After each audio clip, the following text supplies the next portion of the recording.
গান অভিনয় ছেড়ে ইসলামের ছায়াতলে আসলো জনপ্রিয় কণ্ঠশিল্পী তাহসান, যিনি অভিনয়ে সবচেয়ে সেরা ছিলেন। যিনি ইতিমধ্যে একটি ছবিও করেছিলেন, সেই ছবি সবার নজরে আসছে।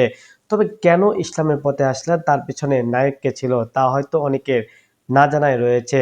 তাহসান গেল কয়েকদিন আগে অস্ট্রেলিয়ায় একটি কনসার্টে বলেছিলেন যে আমার দাড়িও পেকে যাচ্ছে এবং আমার মেয়েও বড় হচ্ছে, যার জন্য আমি এই কনসার্ট আর অভিনয় করব না। যা বাংলাদেশে এসেও তিনি একই ধরনের কথা বলেছেন যে এই গানই আমার শেষ গান, গানের পথে এবং অভিনয়ের পথে থাকবো না। তবে ইসলামের পথে আসছে এবং ইসলামের ছায়াতলে এসছে, এ ধরনের কোনো বার্তা তিনি দেননি। তবে ফেসবুকের স্ট্যাটাসের মাধ্যমে আমরা বুঝতে পারি যে তিনি ইসলামের ছায়াতলে ধরা দিয়েছেন। তবে এই পিছনে আসার রহস্যময় কারণ কে ছিল?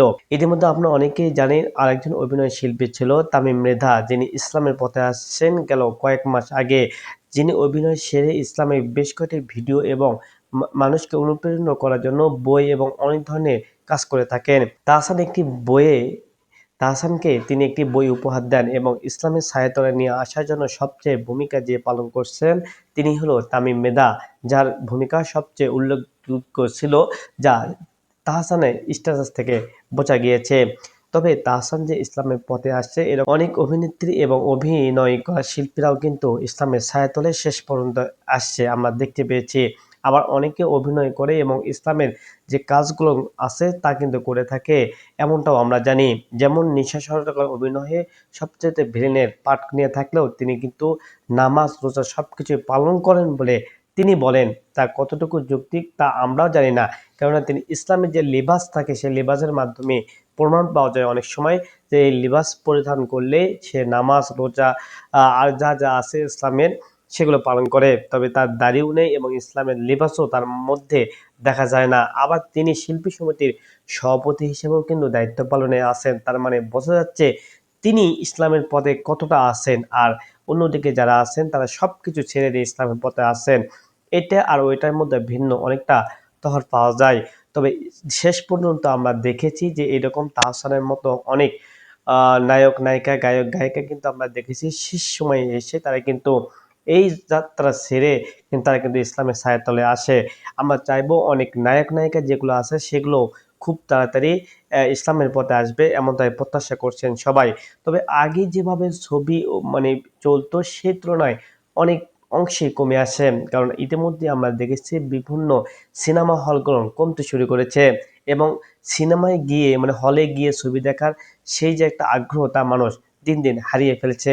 এর কারণ হিসেবে বিভিন্ন ছবির আগে অনেক কিছু দেখছে মোবাইলের মাধ্যমে এবং আগেকার ছবির যে একটা সবকিছু মিলিয়ে ভালো একটা দৃশ্য হয়ে থাকে তার খুঁজে পাওয়া যায় না, যার জন্য সবাই এখন হলমুখী থেকে বিদায় নিচ্ছে, যার কারণে হল মালিক বন্ধ করতে বাধ্য হয়েছে। ইতিমধ্যে আমরা বেশ কয়েকটি ভিডিওর মাধ্যমে দেখেছি গেল কয়েকদিন আগে বগুড়ায় একটি এ ধরনের ঘটনা ঘটেছে। বগুড়ায় যে সিনেমা হল ছিল তা বন্ধ করতে বাধ্য হয়েছে। তার কারণ হিসেবে তারা জানিয়েছে যে আগের মতো আর ছবি চলে না, আগের মতো মানুষ এসে দেখে না এবং তেমন একটা ছবি পাওয়া যায় না, যার কারণে যে ছবিগুলো পাওয়া যায় তার থেকে দ্বিগুণ গুণে আমাদের কিনতে হয়। ফলে জনসংখ্যা যে দেখবে তা হয় না, যার জন্য আমাদের অনেক লোকসান হচ্ছে। 20 জন কর্মচারী ছিল, তাদেরকে পালতে হচ্ছে। শুধুমাত্র ছবি চলে 2 ঈদে, এটাও ঘোষণা করেছেন তারা। 2 ঈদে কিন্তু ছবি চলে, যা দিয়ে তারা পুরো বছর চালানো সম্ভব হয় না, যার কারণে সিনেমা হল তারা বন্ধ করতে বাধ্য হয়েছে। তাহসান যখন ইসলামের পথে আসে তখন তার ভক্ত অনুসারীরাও কিন্তু সাধুবাদ জানিয়েছে এবং ইসলামের ছায়াতলে আসার জন্য তাকে অনেক ধন্যবাদ জানিয়েছে এবং আল্লাহর কাছে দোয়াও করেছে যেন তিনি ইসলামের পথে সবসময় থাকতে পারেন এবং তার বিবি বাচ্চাদেরকে নিয়েও যেন ইসলামের পথে থাকতে পারেন। আপনারা অনেকে জানেন তাহসানের প্রথম স্ত্রী ছিলেন মিথিলা, যে কিনা ভারতের একজন হিন্দুর সাথে বিয়ে হয়েছে গেল কিছুদিন আগে, তার সাথে এখন সংসার করছে। সে সংসার ভাঙা ভাঙা অবস্থার কথা মাঝপথে এসে শোনা গিয়েছিল। তবে এখন পর্যন্ত টিকে রয়েছে, কিন্তু মিথিলা বাংলাদেশে অবস্থান করছে। তবে তাদের সংসার শেষ পর্যন্ত কি হয় তা অনেকের না জানায় রয়েছে।